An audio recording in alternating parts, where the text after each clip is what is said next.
Harambee, celebrating 40 years on the stations of WTLC. Welcome, Indiana, here to Harambee, and not only Indiana, but everywhere. I've just learned if you want to even catch us, all you have to do is come on Harambee 1310, and that is, what do you call that, Adrian? I don't, whatever. I'm still trying to learn this high tech. Oh, Facebook. Yeah, we're on Facebook. Facebook. What about spiritual book? Well, Tom, some people you can't see spiritual book, but Facebook we can give comments and look at what's positive being said, what's negative being said, what's sexually being said. Why you got to bring that up? Because all of that is part of Facebook. Jesus, keep the books. All righty. You see how we starting this day. It's a beautiful day out there. I am Tom Brown, one of the hosts. I am Mara Stewart. And I am Reggie Jones, one of the hosts. You the community man.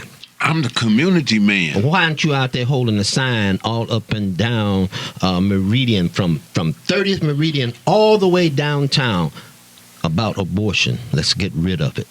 You didn't see them? No, I didn't go that way, you know. And you didn't come that way. Right. So I'm not going to deal with abortion one way or the other. Some of it is positive, some of it is negative. So I'm staying neutral on that. You're going to stay in your lane, huh? I'm going to stay in my lane. Oh, okay, all right. Well said. I'll leave you alone. I won't mess with you. But again, those of you listening, this is one of the most exciting programs, and particularly, and we also want to do a disclaimer. I got to learn how to do disclaimer. Everything that is being done here on Harambee, we are gracious to Radio 1, but this program is paid for by supporters within our community. One is Stewart Mortuary. Right on. Another is the National Black Nurses Association, local association, Martin University. Right on. And, I almost forgot it. Andrew J. Brown Academy. Yeah, well, I would think so. Harambee children. Right now. Yeah, ought to get, and our theme song for that, in regard to everything, is my girl Nina Simone. Her song, To Be Young, Gifted, and Black. And that's a fact. Now, that's my 2 cents worth. Our guest is a very, very humble brother who wanted to know why I said I'm going to have him on this show this long. Then he found out we happened to be noops at the same time. And so he's here with us. Who are you, sir? Would you tell us who you are? My name is Reg Duval. I'm born and raised here in Indianapolis, and I happen to be serving as the president of the Indianapolis chapter of the Tuskegee Airmen. Ah, yeah. All right. Okay. You were born here. Why did you stay here? I didn't. I left in after graduation from high school. What high school? Brebeuf. Oh, I thought he was going to say Crispus Attucks. No, he was Is it Brebeuf. Brebeuf? No, this is a Brebeuf, huh? Mm-hmm. Okay. Not quite as good as Crispus Attucks, but at any rate. Oh, now he knows how to finesse through that. Well, that's where my accept. parents went. So, Are you a good Catholic? no, sir.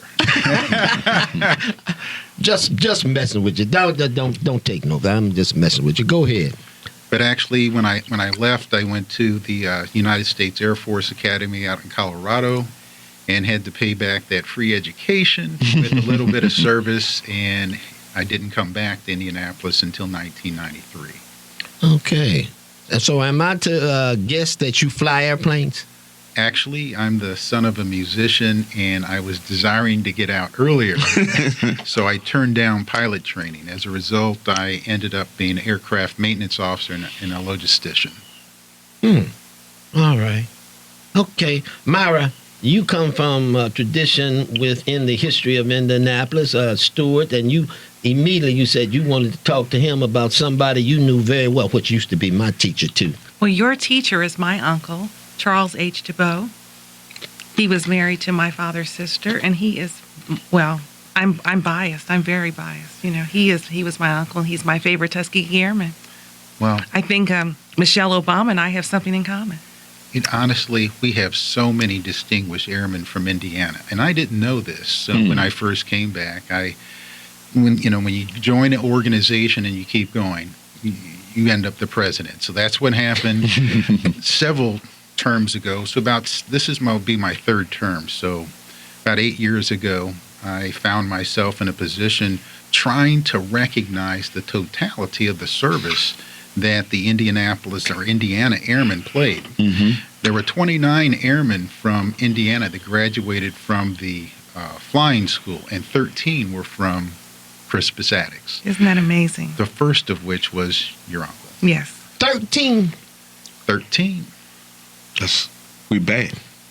I mean, when I say bad in terms of education. You said it. Now, you said it. Yeah, but I want to claim bad in terms of making young people know the importance of education and the importance of achieving in spite of the odds. Well, one of the reasons I got more involved with the chapter is that here I am, an Air Force Academy graduate, and I did not know that history. I did not know that history before I went. And in actuality, the National Tuskegee Airmen organization didn't start till 1972, and here this chapter didn't start till 85. So it started after I'd even completed my college work and was out in the Air Force. So if I could mention a few more, Go ahead. few more facts. There are 4 phases to pilot training, and there was a gentleman from Angola, Indiana, Lewis Jackson. He was in charge of the first 2 phases of pilot training. So the first half of training of all of the pilots that were Tuskegee Airmen were under his tutelage. Then for those folks that didn't have a college degree, they had to go through the college training detachment. And the person who was in charge of that was Theodore Randall, and he's from Indianapolis. And then we all know that the Tuskegee Airmen were really pretty tough about shooting down bad guys. Well, the first Tuskegee Airman to shoot down an enemy fighter was Charles Hall from Brazil, Indiana. But when the airmen talk about their experience, they called it the experience because they weren't just fighting the bad guys, they were fighting racism here at home. Yes. And one of the more significant chapters in the Tuskegee Airmen experience was that at Seymour, Indiana, at Freeman Field. They called it the Freeman Field Mutiny.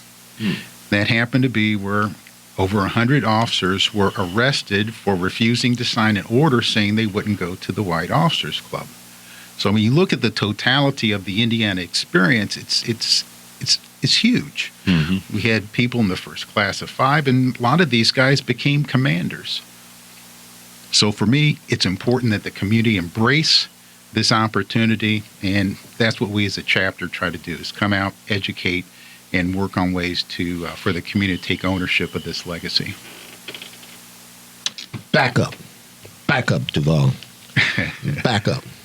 You've shared a whole lot. Yeah, you did. You shared a whole lot. Bam, bam, bam.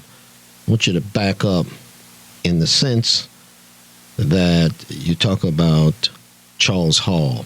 And you know, he's using cities that, that's interesting.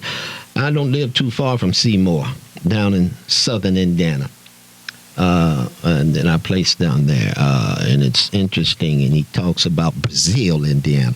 Some of these cities, we didn't even know there were, I'll use the word, there were African Americans here. And it's amazing. Devolve back up, and you said you began to learn certain things. What really were you learning about the history of the black experience in the military? Because my dad came under an oppressive situation. That was in the 40s too, and that's what put him in his ministry. Was he promised God that he'll be a social justice person. He wasn't looking to be religious as much as social justice, social change. But I want you to kind of elaborate more, because our other guest has just come in too, which is part of the American Legions, and he's getting in here. I guess the military is always on time, but I'm not going to say nothing on that. I don't want to mess that up. And that's the man. He's Reverend Murray. Reverend Murray. You military too? Yes, sir. Boy, when they start saying yes, sir, my dad only made me say yes, sir, and that was when I was 3 and 4 years old. Yes, sir, and no, sir, and I was a military brat for a period of time in Maryland, and I upset the camp because I like cats. and my dad and mom went out. They had a party somewhere, and they were partying at the in the campgrounds in Maryland. And I liked cats, and I found this little cat, and I took it into the party, but did not know it was a skunk. I cleared out that place, and when my dad and mom got back, they said, "Your son brought a skunk in." And the whole place, and I kept saying, "Kitty, kitty, kitty, this is a kitty."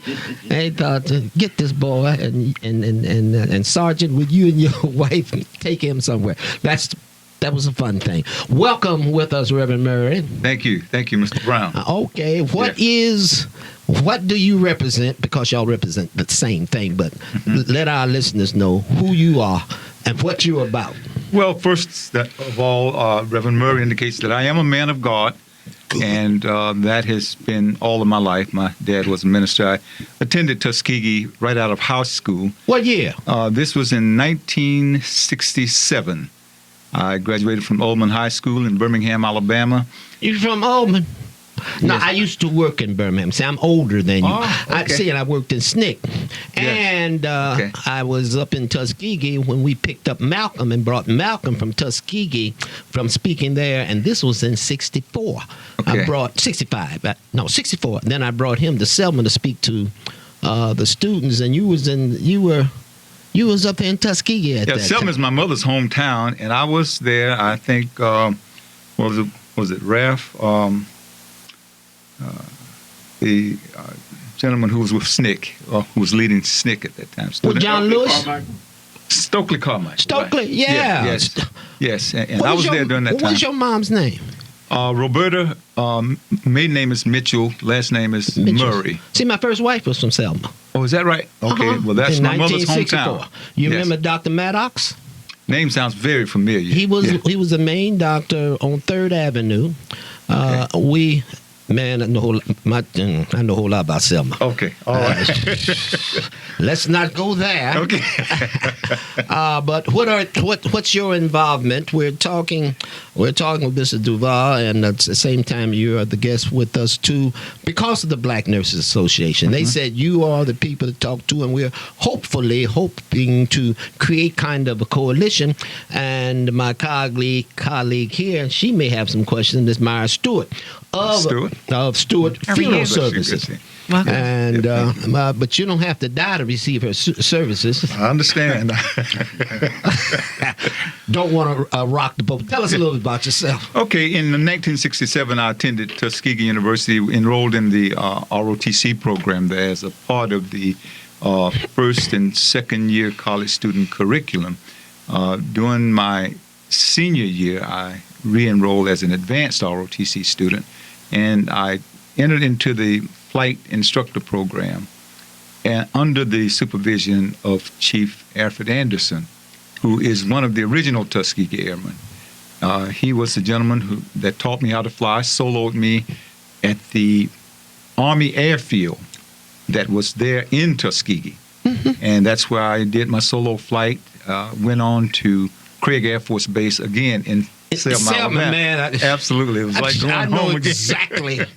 I know exactly. Shiloh is right up the place, and That's I was right. working with the people in Shiloh. I attended church there several times. Oh, small world. Small Absolutely. world. Yes.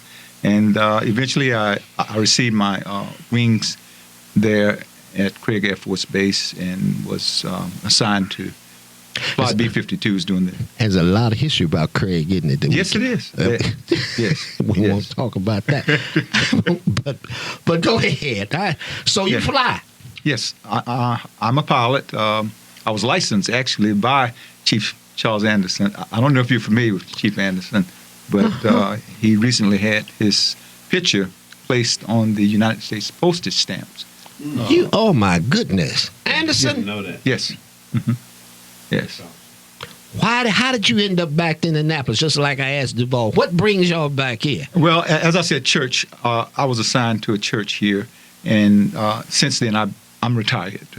Welcome So to the club. I'm a retired minister and also presently a member at Light of the World Christian Church. where the Okay. Reverend Dr. David A. Hampton is my pastor. Okay, Yes. okay. So I guess you're a disciple of Christ. Absolutely, from day one, from the day I was born in this world up Oh. until now, I am a disciple. All righty, Yes. okay. The disciple, yeah, I know much history with the Christian Yes, church, yes. much history. And so you're back here because you just came back here.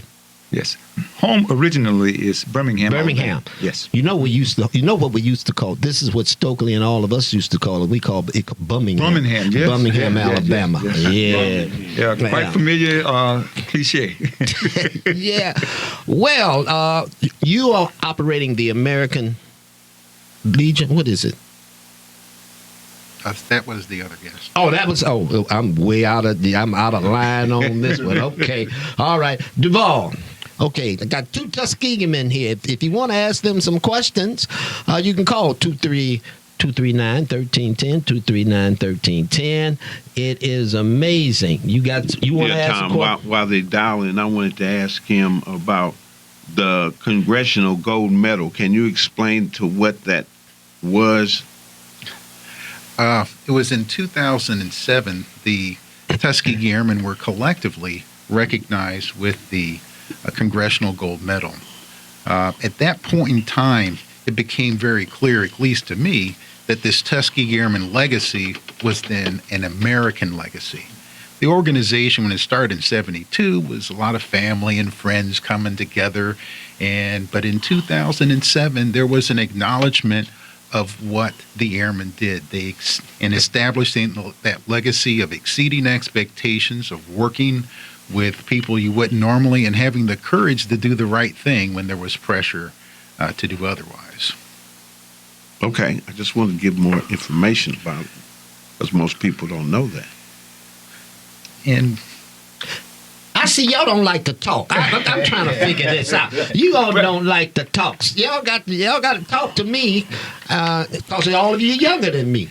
well, if I could just share one of the things you asked me, what did I learn from the airmen? There you go. And what I learned was that these gentlemen were very proud of their service, and they had an audience. But as these gentlemen passed on, I didn't have an audience, and neither did some of our members. So one of the things that we knew that we had to do to preserve the legacy was to become more active within the community. And in actual fact, I was speaking at a alumni conference here in the city, and that was how I met Reverend Murray. And that led to us going out and working with a Young Eagles program. The Experimental Aircraft Association has chapters throughout the United States, and they provide free airplane rides to kids from age 8 to 18 Where?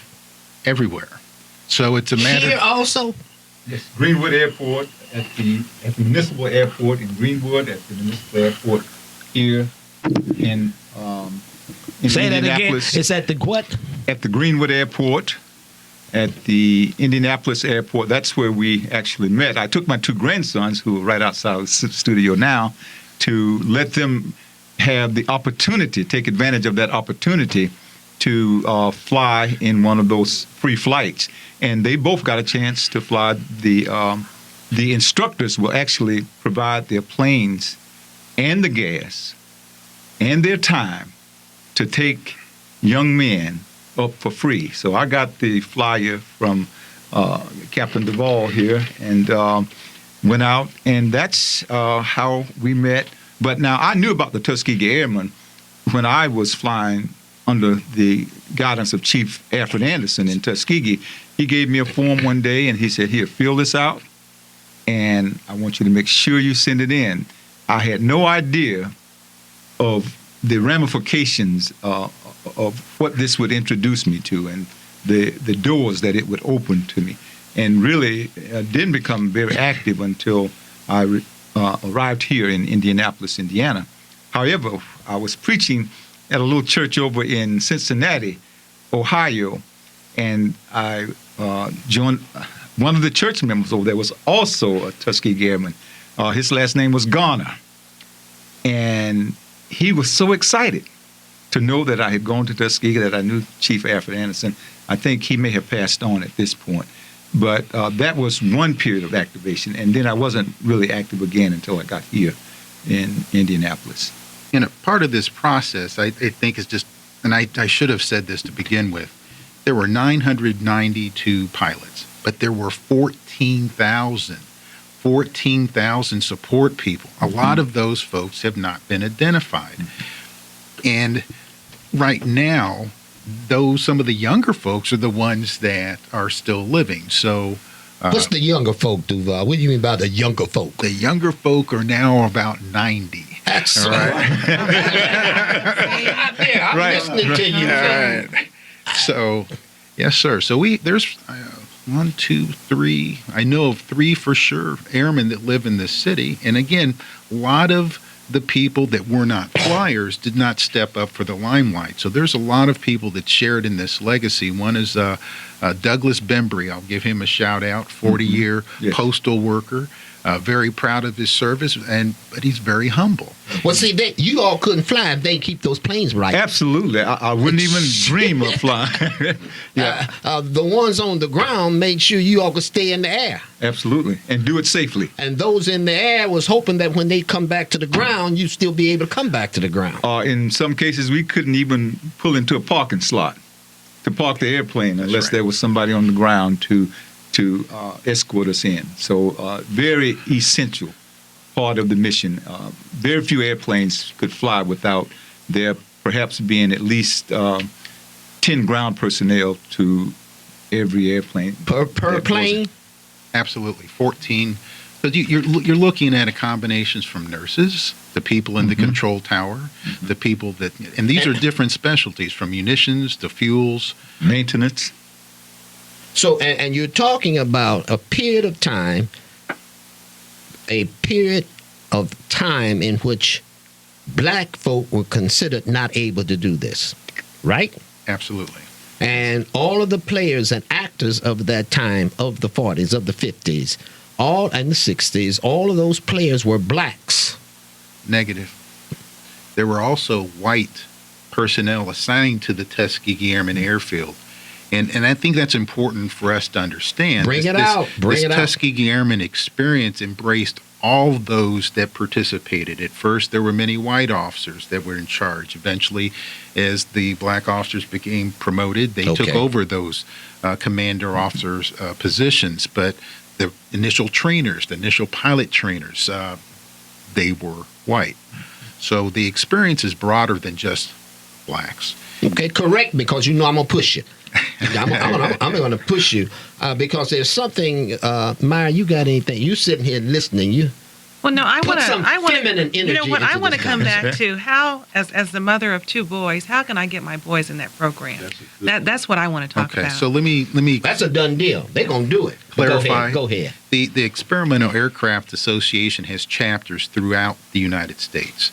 So, and it's up to them to run their Young Eagles program. So what you have to do is find out when they're giving those rides. Each chapter is autonomous, and they do their own activities and schedules. So up in Noblesville, there's a chapter, and they have a grass airstrip. Noblesville?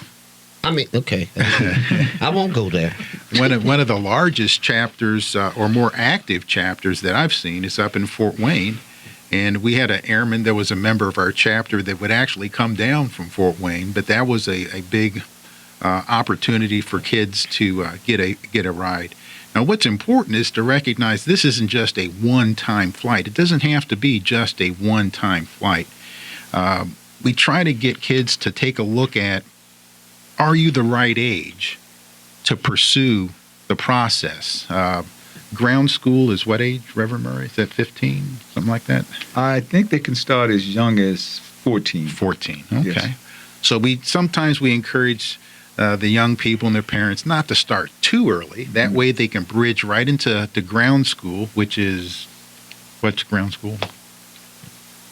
Well, at Greenwood, Okay. the ground school actually, the Greenwood Municipal Airport, the ground school actually consisted of teaching youth the dynamics of flying, aerodynamics that are involved with flying, the forces that act upon the surface of the airplane when you're actually in the air or in the process of taking off.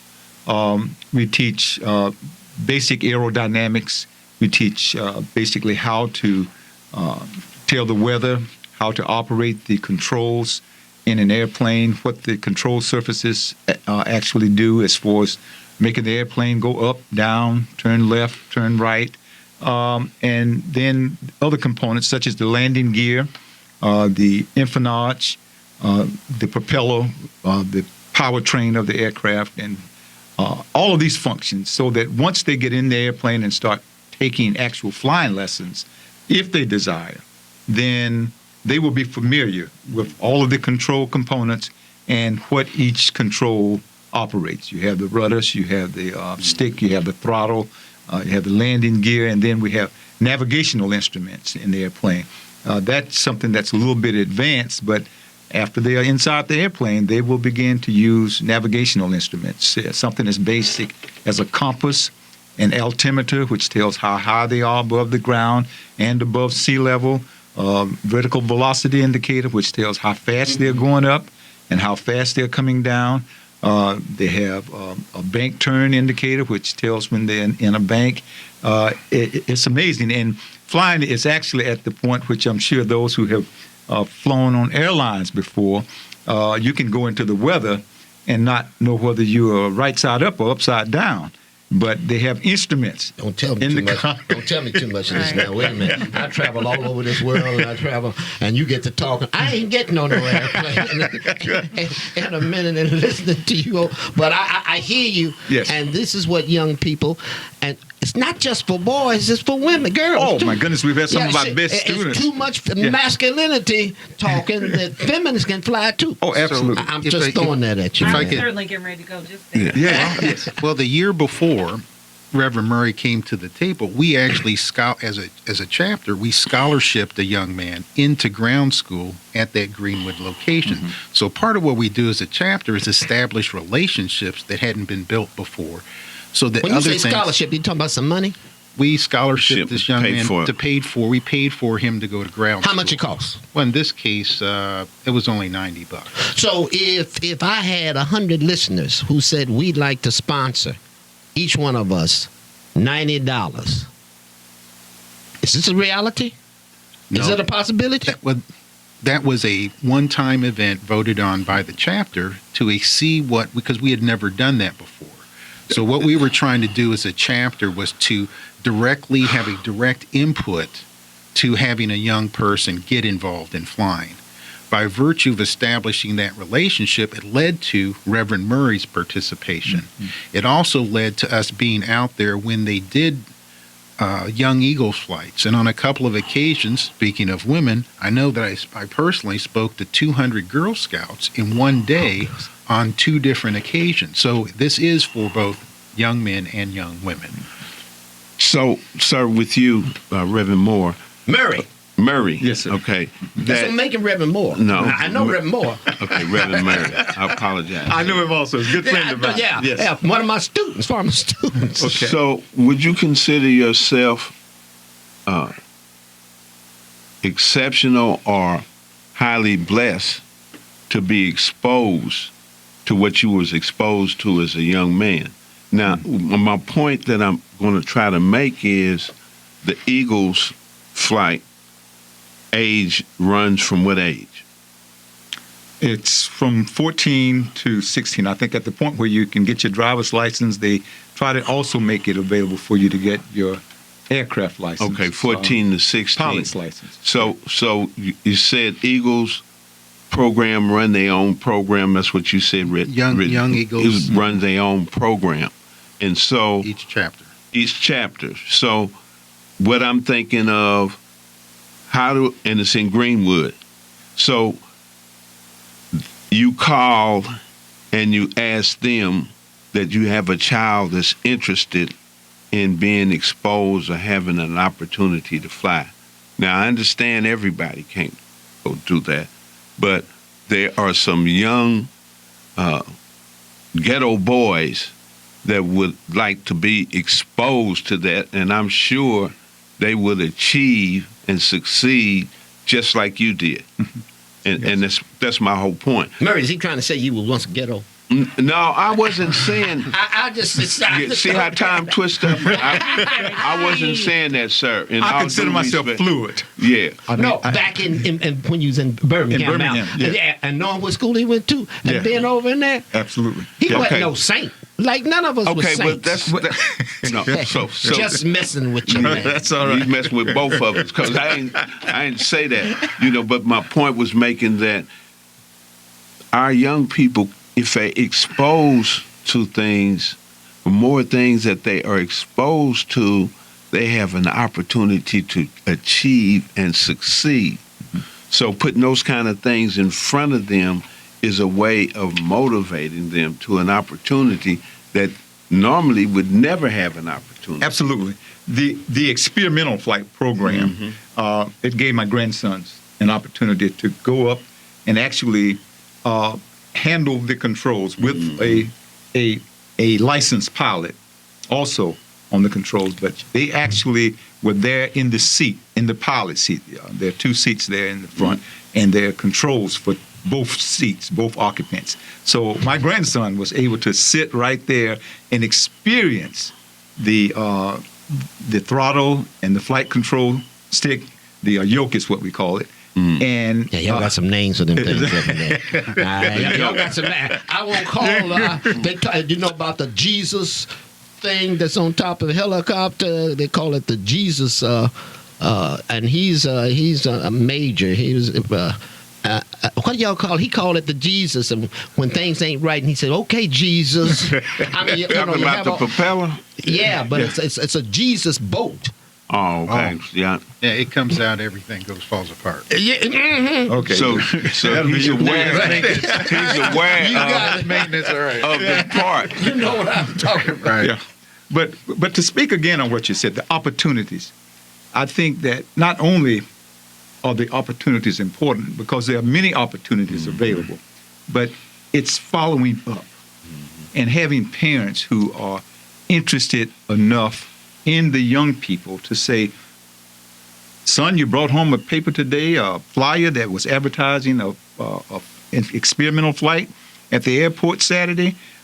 Hey, I want to see you involved. So guess what? I'm going to make arrangements for you to get there.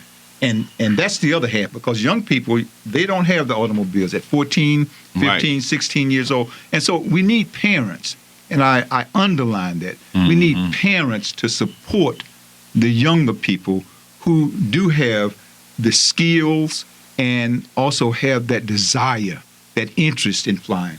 They need somebody who's going to get behind them, support them, take them to these locations where they can actually take advantage of the opportunities available. That's my point. I appreciate that. Yes. If I could add, And there was quietness in the house after that. Go ahead, Duval. is there are other opportunities besides flying? And again, Yes.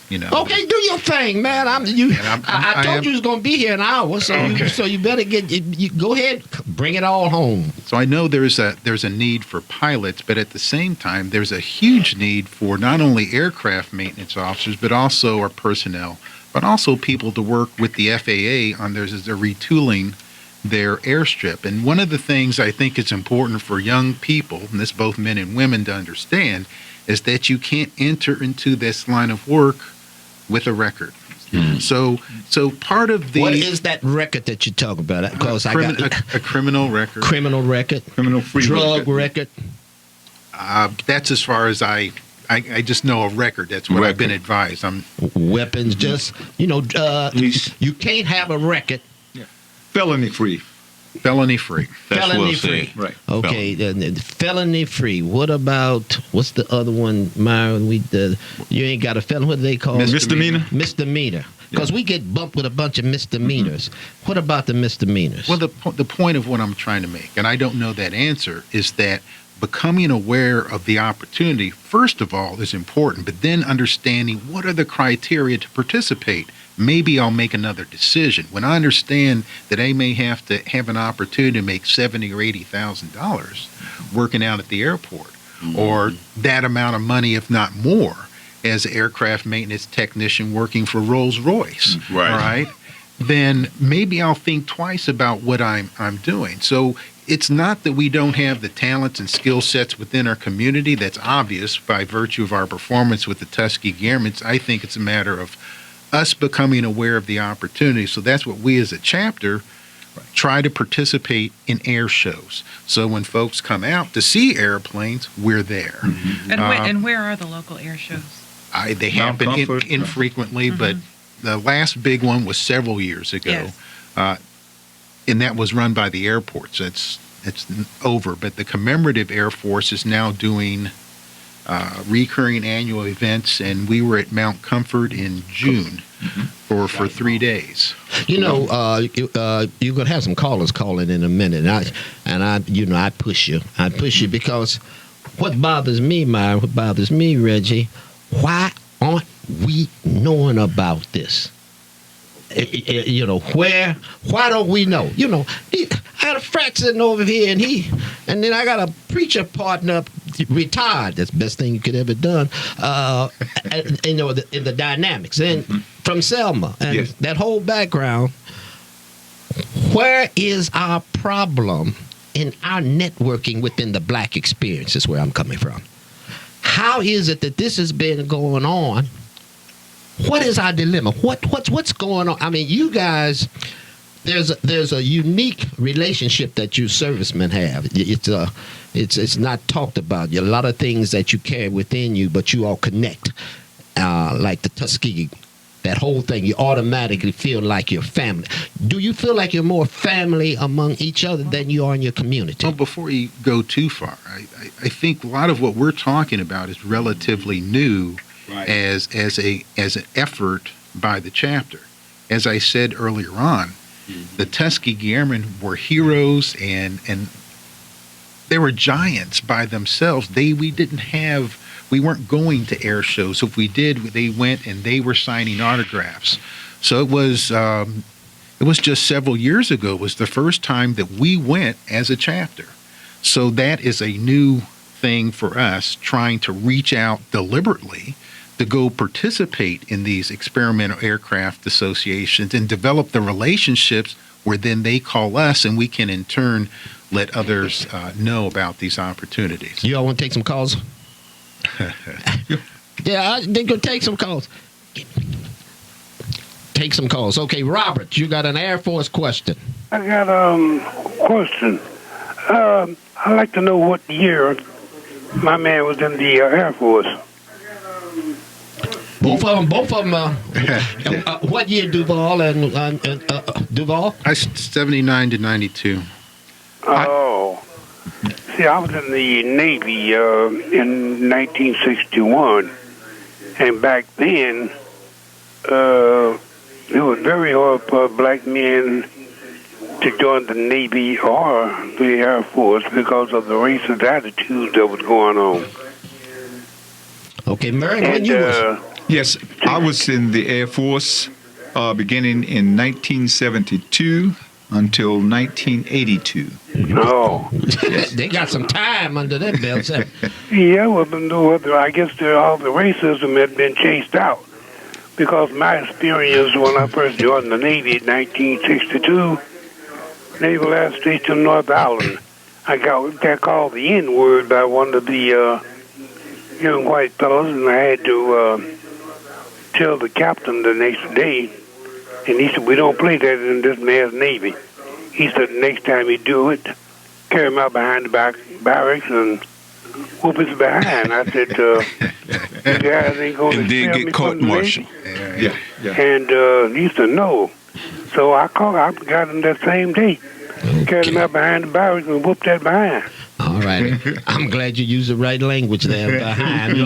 We know it was the same, different kind, but thank you, Robert. Larry, you got an Air Force comment. How you doing, Tommy? Okay. It's like trying to read before you can write. It's like trying to write before you can spell. All these programs, they know that we're not going to be a fit for them. They've been around for a long time, and they've made the criterion so that the lion's share of colored boys ain't going to be able to qualify. So that's why they bring it out now. And these kids need to learn how to read and write before they talk about going flying. Because see, what happens is, in a lot of cases, they go to school where they say you're going to go to college and you're going to go and learn about this, but when they get in there, the remediation starts, and the professors are not going to pamper them, and they end up flunking out in about 6 months. So I just would have more programs that dealt with reading and writing and literature, because we're lacking in that, and you can act like you know for a while, but when you get down to the bottom line and you have to prove yourself, if you can't read and write, you don't have nothing coming. Yes. I would like to comment directly to that. The school that I attended in Birmingham, Alabama, and this was back during the 60s, our fifth grade teacher, her name was Mrs. Martha McMillan. She's passed on now. But she was an expert teacher, a master teacher. And when I entered the Air Force, this was before the usage of computer sciences like most pilots have the system today. I could figure out most of the formulas and most of the equations. I was prepared from the fifth grade on up to figure out ratios, fractions, and I mean, that was in my head. I didn't have a notepad. You don't have time to do this on paper. You have to be prepared to figure these things. Now they have computers, but going back to the point that the gentleman made is that our teachers cared enough about the students. We had a quality education program, and somebody has to take responsibility for that. And I agree with you. Most of our children, they don't take the basics seriously. They don't take reading. They don't take writing. They don't take math, chemistry, science, all of these subjects in school. And if you have opportunities before you and you are not prepared to walk in and take advantage of these opportunities, then you're right. You're just going to be eliminated from the program, and you'll just be another, well, you won't even be a statistic, because no one will even know that you have been there. Been there, absolutely. And that's what happens in a lot of cases. But fortunately, in that Ullman High School in that Titusville area, and Mr. Brown, you're laughing. I'm laughing because Ullman was one of the. I had to work Ullman, Parker High. Yes, Parker. And you all was something. Well, I can when I say something, I mean that you all had some teachers. Absolutely. Absolutely. And y'all had something else that the schools don't have. You had discipline. Absolutely. Absolutely. And that's one of the things that allowed us to make it, even if someone said something to us. Right. We learned how to grow up with thick skin. Yeah, because they had rawhide on. If you didn't do it. Over there in Birmingham, jeez, I got aunties there now. Yes. In their 90s. We knew how to be disciplined. And that's important, especially if you're going to go into the military. And that's actually the cheapest avenue to a career in aviation, because just at the time that I went through, the Air Force had spent $1 million on me from the time I entered the Air Force until the time I received my wings. And that was in less than a year. So you talk about being $1 million person, a pilot, and it's probably 10 times that at this point, that you are trained and a tremendous sum of money is invested. So if you're going to go into aviation, then you need a place to get training. And the Air Force is about the cheapest place you can get it. But you have to be disciplined, you have to be qualified, you have to have that energy and that interest. Right. And that's what's going to carry you through. You don't have to worry about the money if you are really hungry for a career in aviation. And if I could add, this was August 10th. Senior Air Force officials have acknowledged that they're going to face a 700 fighter pilot shortage by the end of 2016. That's so this say that year. Again, back up and say that again. What? 700 fighter pilots. There's a shortage of 700 fighter pilots by the end of 2016. And that's senior Air Force officials acknowledging that. And that was in August. So back to the point on education, we organizationally encourage and recognize excellence.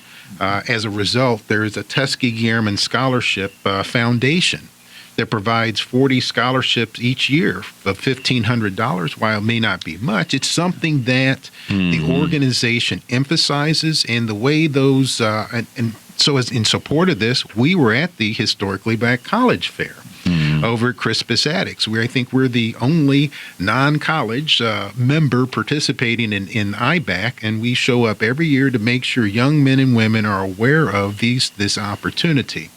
Now, if they don't get selected by national, we as a chapter work hard to try to give a book award or something to the individuals. And let's see, nationally, it's competitive. I think the last time we had a national winner from Indianapolis was in 2013, then before that, 2007, and then before that, 2005. But it's a needs-based scholarship.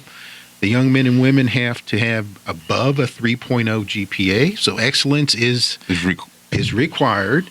And they have to write a couple of different essays that we as a chapter review, because each chapter is limited to submit 5 applications to national for consideration. You got a caller here. Got a Jane, education comment. She's a former teacher, I understand. Are you there, Jane? Yes, I am. Hello? Hello. Yeah. Go ahead. Okay. I would like to just say that we've discussed education, but we haven't really got to the roots of the problem, and we have never had a forum of former black educators sit down and go through what they see the problem is. One thing that I know the problem is, as black educators, we went into education as a mission. We wanted to educate children. We had guidelines let us know where the children were educated. Most white educators, especially young women, go into it because they either flunked out of other programs or they like the schedule of being home and off those 3 months. The person that goes into that field, you have to talk about their motive. And their motive is something we've never talked about. Wow. Thank you. Any comment, Reverend Murray or Duval's sister? It seemed like you hit the nail on the head, and we trying to figure out what to say next. I'll put another nail in the board, but you're correct. Yeah, I would concur. I mean, I agree with you totally. The teacher, Mrs. McMillan, who was my 4th and 5th grade teacher, she had a group of students who scored the highest score on the California Achievement Test of all of the students in the state of Alabama. Yes, black and white. And the Board of Education really could not accept that. And so they made the students take the test over. In other words, they didn't believe that they had tested that high. That's right. And so they actually came to the school. The superintendent of the Board of Education with all of the assistants came to the school and stood there while the students took the test the second time. And the second time, the results were even higher. Because they had taken it once before and exposed them to it. Well, because they were so prepared and motivated, and we were not intimidated, because this is something that was a part of our fabric. Yeah. We were made up. And so they never came back again following that to our test. But that just shows the dedication that teachers had to ensure that their students, and a part of the problem that I see today is that, one, the teachers can't exercise the proper discipline within their classrooms, and they don't get the support of the parents to make sure that the students will conduct themselves in a manner that will allow the educational process to be most effective. You're seeing right. Since you gentlemen are here, I have to remind the people we have guests here. We have Tuskegee Airmen, scholars, preachers, maintenance, flyers, all locked in 2 personalities right here before me. As you see this, okay, so you brethren coming from a discipline, and I can hear both of you. I can hear both where you are. What do you see is a solution here in Indianapolis, because you're both here? What do you see as a solution to this dynamic? See, you're both military and you're both disciplined and you both are you're in ministry and you're in, what else do you do, Duval? Okay. I retired from the Department of Veterans Affairs, and Now I'm actually working with the Military Assistance Project with Indiana Legal Services. So we provide civil legal support to military members and veterans throughout the state. It's almost like a ministry. It's busy. Yeah, because you're dealing with the brothers and sisters who have been abused. And were y'all ever in war? Did you ever fly in war, Mary? I flew some special missions. Special mission. Okay, I know this is and you fix planes. I was the chief of aircraft maintenance planning for the Middle East. So. Oh Lord, you was what part? You was in the Middle East. Where? Are you allowed Places. to say? Yeah, He said places. Yeah, Tom, come on. Yeah, I have been through that, man. Way to catch y'all. Man. Yeah. But back to the point on education, I was blessed to have my parents went to Crispus Attucks, but my mom was a special education teacher, so I got it at home. But what I'm finding when we go out to schools and speak, and I've watched this specifically at one school that was predominantly white, and there was a young African American lady that stayed at the end because she was so happy to see this positive exposure about African Americans doing great things. So I think, I'm not disagreeing with anything that's been said with education before, but I think embracing the history in our participation here as Hoosiers, because these folks came from our neighborhoods and they did these great things, and many came back and became teachers again, I think, Reverend. Mr. DeBoe, not only did he teach, but he put the paddle on you. And Sterling James. He was a disciplinarian. Oh, he was a disciplinarian, and a bunch of them were from the military, but they loved teaching. And what I was hearing James said, they felt this was not just a job, this was a vocation of purpose. A calling. Yeah, there you go. Well said. Because there was many teachers back in my day that helped preachers. Yes. To get their game together, if you know what I'm talking about. And even down south. And Birmingham, that was a strong community of teachers. Absolutely. But I mean, the teachers ran things. Absolutely. Teachers and librarians. Yes. And if the teacher said you're not doing it right, they'd get right. So tell me, I'm sorry, I have to go back to this thing as a mother.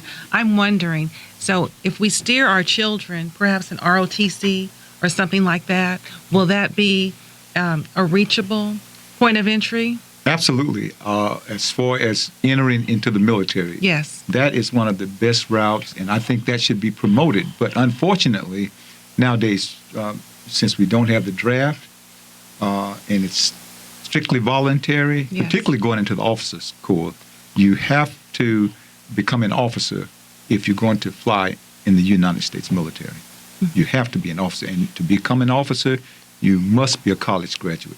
Yeah.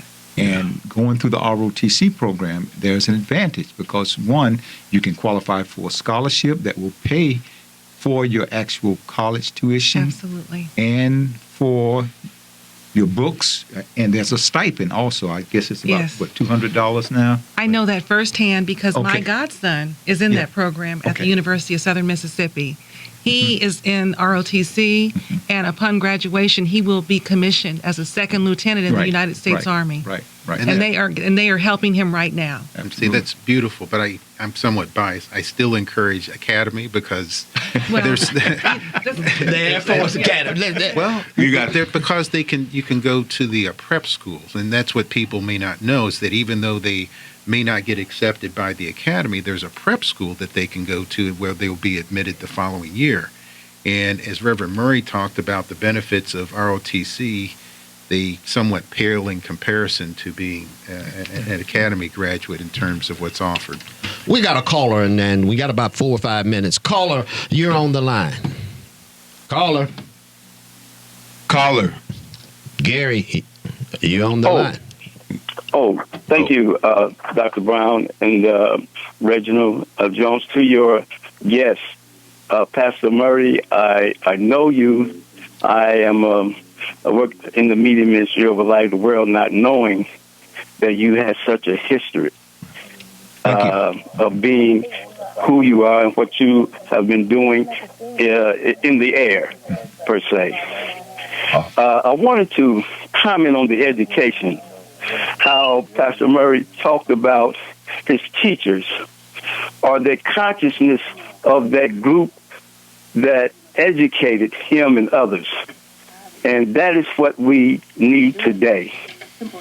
We need that type of energy within our elders to come back to help us to learn and understand how to become a productive human being in the educational process. But I applaud what you have done and the other gentlemen when it comes to mathematics.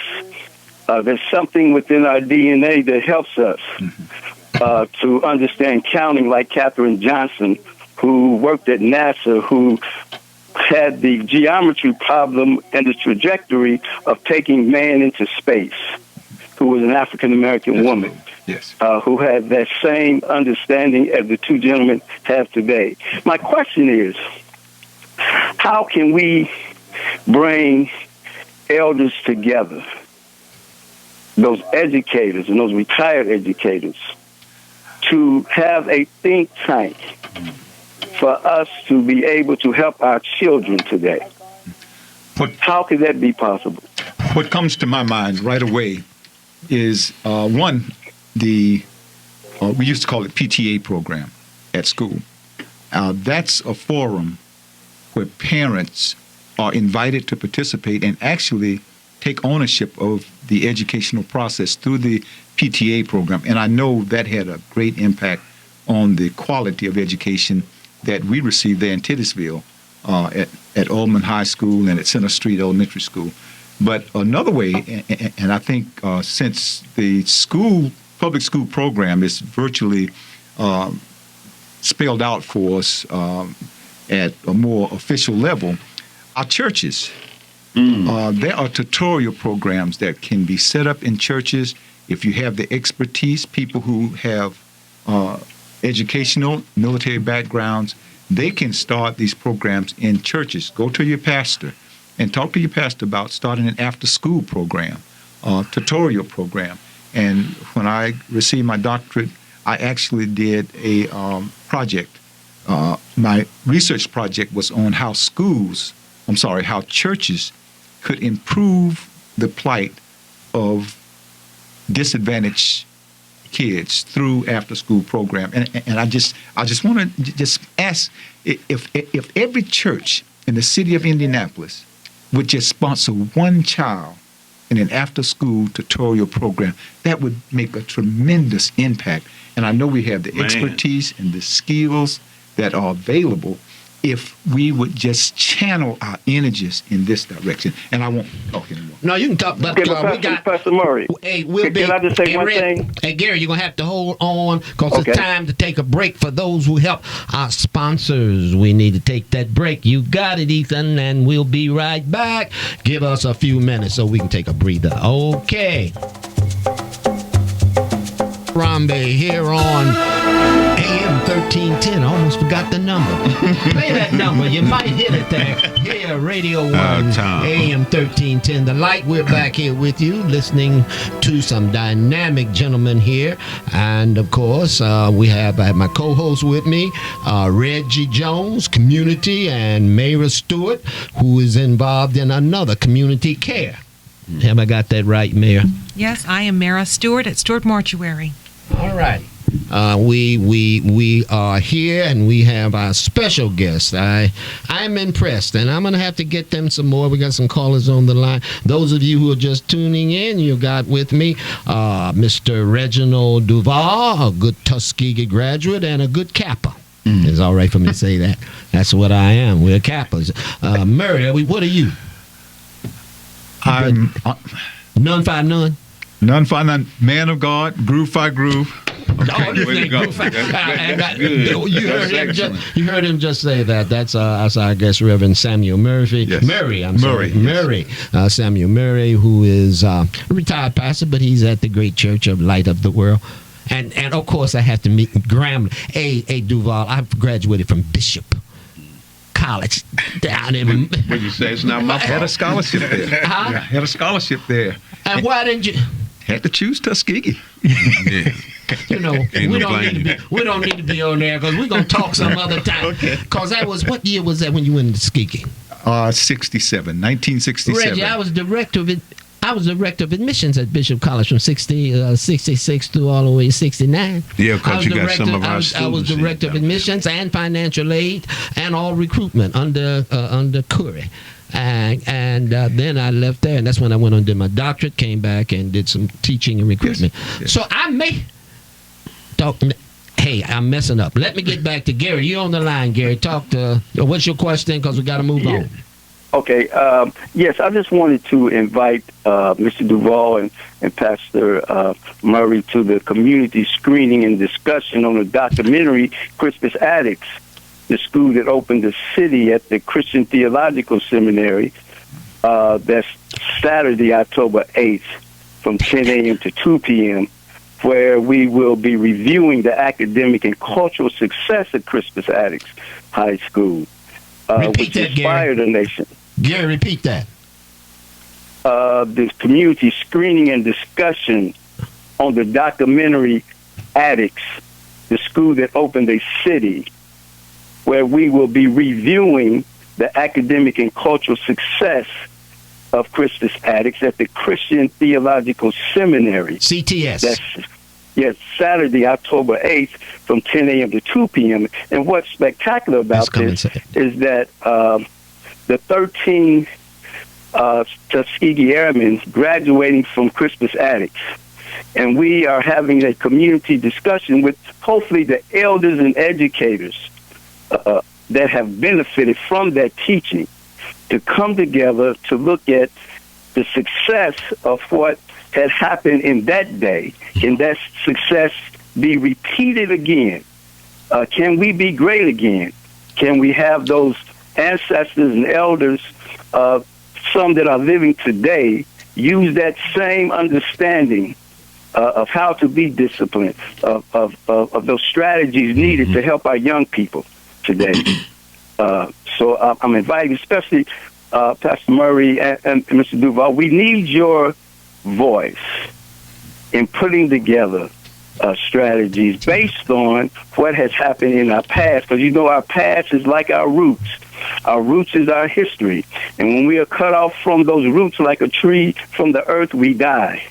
So when we go back and look at that history, we draw nourishment from those roots, from your experiences, so that we can understand the possibilities of what can be accomplished today. Mm-hmm. So we're inviting you to come out to that. And to those listeners who are listening, to also come.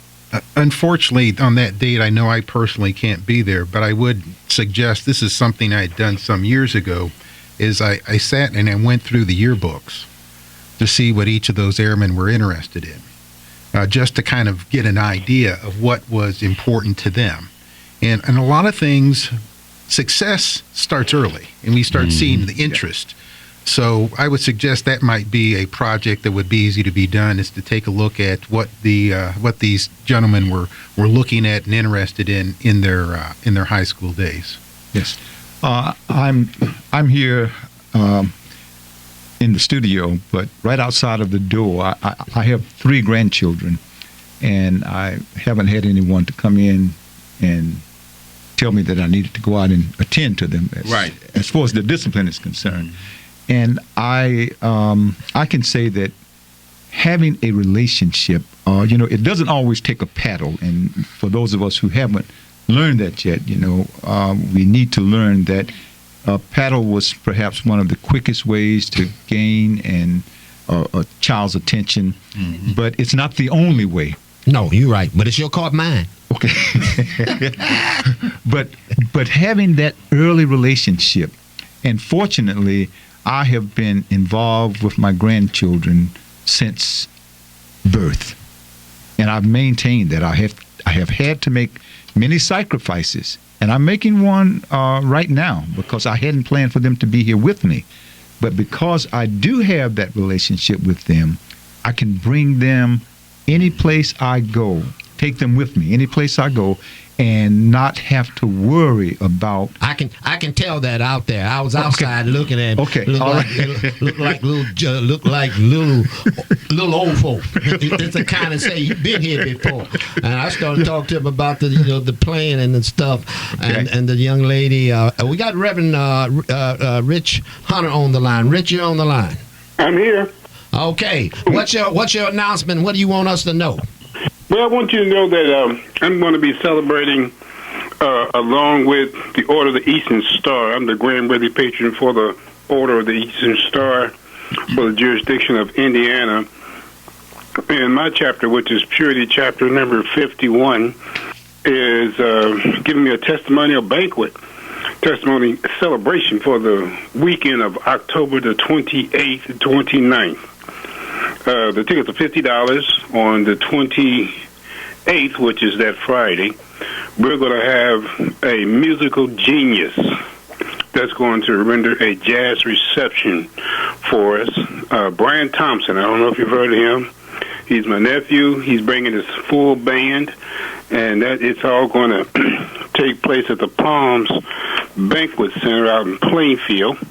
And then on that Saturday, at the testimonial dinner part of it, it also starts about 7 in the evening. We're going to have Criss Cross to come out and dance. There's going to be others that's going to be speaking. And we're also going to feature the East Side Male Chorus as well. And so that's a one ticket price, $50 for the 2-day event. It's going to be held at the Palms Banquet and Conference Center, 2353 East Perry Road in Plainfield, Indiana. Okay. All righty. Okay. Repeat the date again, and how do they get in touch with you, my brother? All right, that was next. The Palms Banquet and Conference Center, 2353 East Perry Road in Plainfield, Indiana.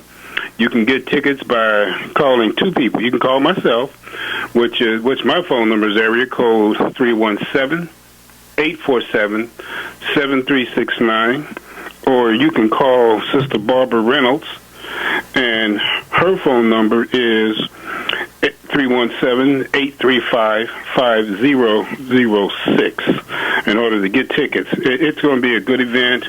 I mean, everybody needs to come out to help us celebrate my tenure as the Grand Worthy Patron. Again, those dates are Friday, October the 28th, the jazz reception. It'll start at about 7 o'clock.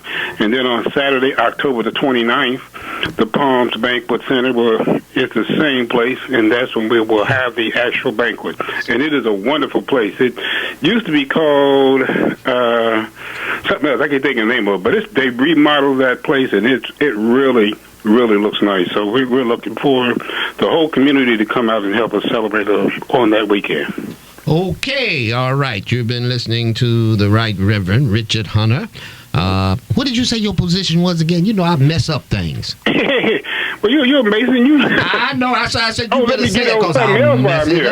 I am a graduate of Knoxville College. Oh, so listen. Okay, we know you graduated of Knoxville College. We beat y'all in football back in the day. I am the Grand Worthy Patron. The Order Grand Worthy. Star. Okay. Grand Worthy Patron of the Order of the Eastern Star, jurisdiction of Indiana. Okay. All righty. Well, we appreciate your time, and we'll keep reminding folk of this event. As my dad would say, may the Lord take a liking to you, because you're worthy. God bless you. All right, my friend. All right. Okay, we're listening, and we've had the privilege of having two dynamic men that I plan on working overtime in the future. We're going to do some other things we'll talk about. Myra, there's some things taking place. Of course, Dr. Well, he's passed, but Nelson Mandela's daughter is going to be our guest coming in here. Matter of fact, Myra's got to pick her up. She's already here. That has been handled. That was handled this morning at 10:15 a.m. She arrived. Oh, you picked up? Yes, Stewart Mortuary. Picked up. Yes, So how long will she be here? She will be here. It's a wonderful conference that they are celebrating. Okay. CC Winans is coming. They're having a gala. The CC come in too? CC will not be in until later this week. So you got to pick her up. We'll pick her up as well. Stuart Mortuary and Grundy Memorial.